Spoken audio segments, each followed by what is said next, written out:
আলাইকুম এভরিওয়ান, আপনারা সবাইকে কেমন আছেন? আশা করি আল্লাহর অশেষ রহমতে খুব ভালো আছেন। আমিও আপনাদের দোয়া আলহামদুলিল্লাহ ভালো আছি। তো আজকের রেসিপি একটা ডেজার্ট আইটেম, সেমাইয়ের বরফি।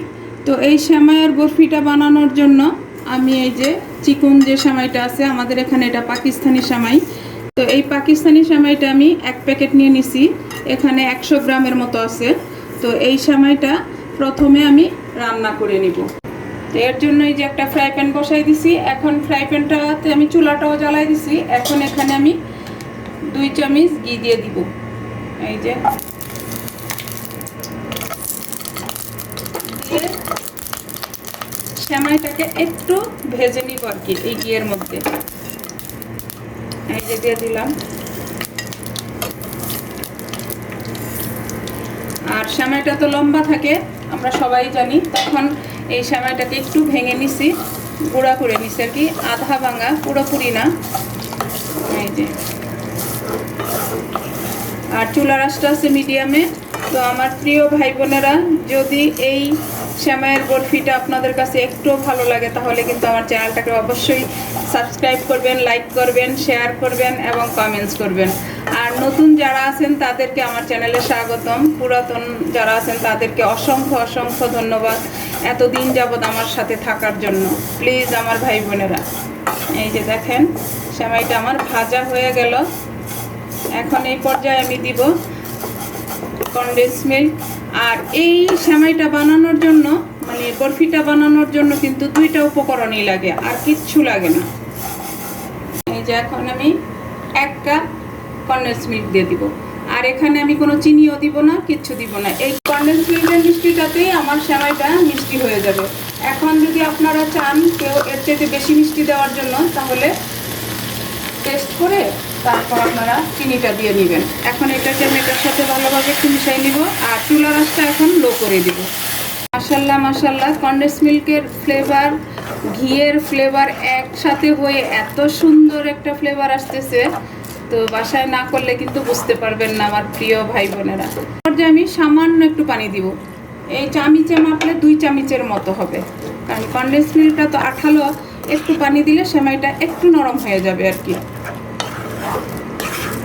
একদম অল্প উপকরণে এই ডেজার্টটা রেডি হয়ে যায়। তো প্লিজ আমার ভাই বোনেরা একবার বাসায় ট্রাই করেন।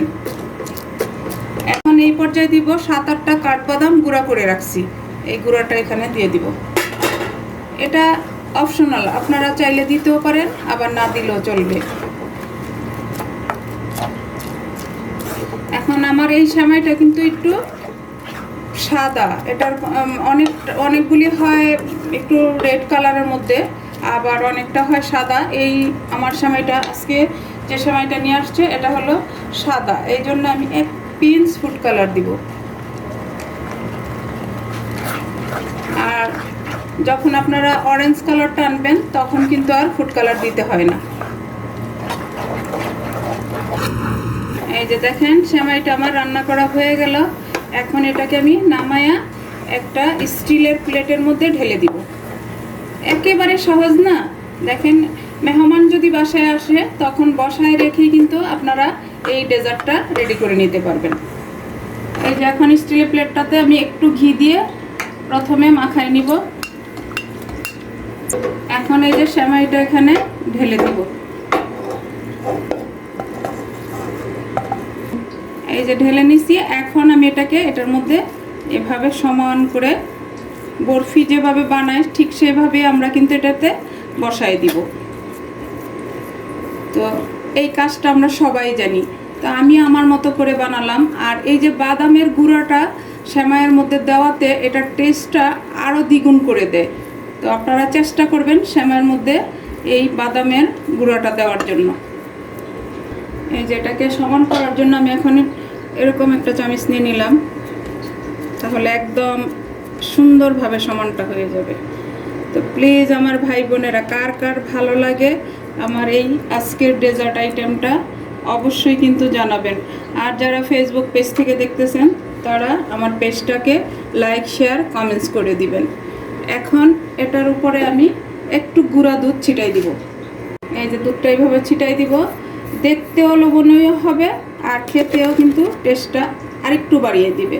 এটা তো এমনি অনেক টেস্টি, যেখানে নাকি কনডেন্স মিল্ক আছে, ঘি আছে, তারপর হলো বাদাম আছে, এটা তো এমনি একাই 100। দেখেন দুধটা ছড়ানো হয়ে গেল। এখন আমি এটাকে 10 মিনিট ঠান্ডা করব। 10 মিনিটের মধ্যে ঠান্ডা করে তারপর আমি আপনাদের সাথে শেয়ার করতেছি যে আমার সেমাইয়ের বরফিটা কেমন হলো বা কিভাবে এটাকে আমি কাটি। তো আমার ভাই বোনেরা আমার সাথেই কিন্তু অবশ্যই থাকবেন। এই যে দেখেন আমি এই সেমাইটাকে 10 মিনিট ঠান্ডা করে নিলাম, এখনও গরম আছে হালকা। তো আমরা একঘেয়েমি সেমাই রান্না করে না খেয়ে এরকম বরফি আকারে কিন্তু বানায় খেতে পারি, তাই না আমার প্রিয় ভাই বোনেরা? এখন এটাকে আমি কাটবো, আর এই বরফিটা যার যে এরকম শেপ দিতে ইচ্ছে করে সেরকম দিয়ে নেবেন। এই যে কাটবো এখন আমি। বিসমিল্লাহির রহমানির রহিম। দেখেন মাশাল্লাহ মাশাল্লাহ, তার সেন্ট এত সুন্দর আসতেছে। আমি একটু ছোট সাইজ করেই কাটতেছি। এই যে দেখেন,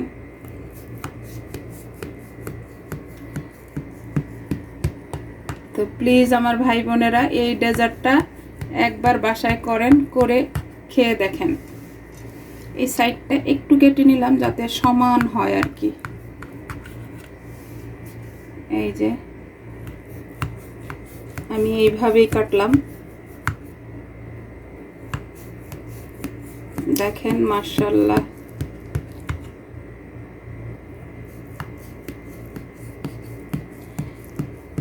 দেখেন বরফিগুলি আমার কাটা হয়ে গেল। এখন এই বরফিটা উঠানোর একটা টিপস আপনাদের সাথে শেয়ার করি। এই যে যে চাকুটা কাটবেন সেটা এইভাবে দিয়ে আস্তে আস্তে সাইডগুলি এভাবে এই যে উঠাই নেবেন, দেখছেন? এই যে এখন আমি এটাকে উঠাই নিব। এই যে এরকম একটা ট্রে নিয়ে নিলাম। এই যে হাতে উঠাইতে পারেন, আবার চামিচে উঠানো যায়। এই যে দেখেন মাশাল্লাহ মাশাল্লাহ। এই যে সাইডেরটা আমি আলাদা রেখে দিলাম। প্রথমেই তো বললাম যে সাইডটা একটু আলাদা করে নিব। এই যে দেখেন আমার প্রিয় ভাই বোনেরা, সেমাইয়ের বরফিটা দেখতে কত সুন্দর আর কত লোভনীয়। এই বরফিটা যদি এরকম টেবিলে রাখা যায় তাহলে কিন্তু বাচ্চা বড় সবাই এটার প্রেমে পড়ে যাবে আর খাওয়ার জন্য পাগল হয়ে যাবে যে কখন খাবো, তাই না? তো এভাবে আমি সবগুলি সার্ভ করে নেই। সার্ভ করে আবার আমি আপনাদের সাথে শেয়ার করতেছি যে আমার বরফিগুলি কেমন হলো। এই যে দেখেন আমার প্রিয় ভাই বোনেরা, দেখেন আমার প্রিয় ভাই বোনেরা, আমার সেমাইয়ের বরফিটা বানানো হয়ে গেল। মাশাল্লাহ মাশাল্লাহ, লুকটা যেমন সুন্দর, খেতেও তেমনি টেস্টি। মানে এটা একবার খাওয়ালে আপনার কাছে আবার দ্বিতীয়বারের জন্য আবদার আসবে আসবে আসবে, এটা আমার গ্যারান্টি। তো এই যে দেখেন এখন আমি এই বরফি ট্রেটা সাইডে রেখে আপনাদেরকে আমি দেখাই। এখানে আমি আলাদাভাবে নিয়ে নিতেছি, ওটা ওইভাবেই থাকুক, তাই না? ওটা টেবিলে এইভাবেই যাবে। এই যে দেখেন আমার বরফিগুলো কত সফট সেটা একবার দেখেন। এই যে দেখেন দেখেন মাশাল্লাহ মাশাল্লাহ। তো একটু ট্রাই করি। বিসমিল্লাহির রহমানির রহিম।